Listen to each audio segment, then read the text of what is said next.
aujourd'hui, il est en prison. Sous quel motif? Le motif, c'est des chèques sans provision. Alors qu'il a fait, oui, il a fait des chèques, mais pour payer des loyers, pour payer des tas de choses comme ça. Donc, c'était des chèques de caution. Donc, on l'accuse d'avoir émis des chèques sans provision, ce qui est totalement faux. Totalement faux. Ce qui n'est pas vrai, ce qui a été démontré par le dossier? Non, parce que personne n'a rien démontré du tout. Moi, je le clame depuis le début, mon mari aussi, mais personne ne le montre, personne ne cherche à le savoir, surtout pas la France. Vous étiez avec lui au Qatar, avec vos deux fils. Hein. Oui. Vous aviez pu sortir du pays. Lui avait fait une tentative en canoë-kayak absolument rocambolesque. Il avait été récupéré et finalement, il est... D'abord abandonné par la France, hein, il faut le dire, parce qu'il y a quand même un rôle...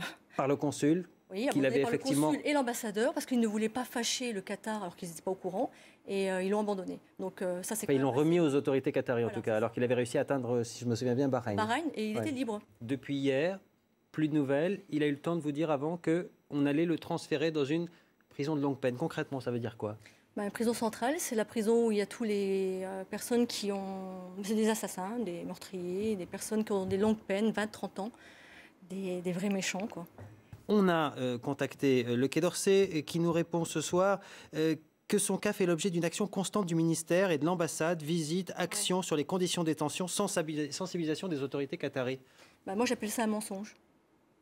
Tout simplement, il n'y a pas d'autre mot, un mensonge. Éhonté, parce qu'il n'y a pas de protection consulaire, contrairement à ce que nous a dit récemment la conseillère spéciale du président que j'ai vue fin novembre dans ma région. C'est pas vrai du tout. Mais comment on peut dire un truc pareil? Il n'a jamais eu de protection consulaire. Ils n'ont jamais eu l'intention de lui en donner une. Et c'est quoi la protection consulaire?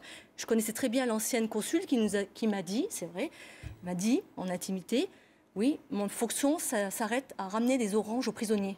Voilà, j'ai rien le droit de faire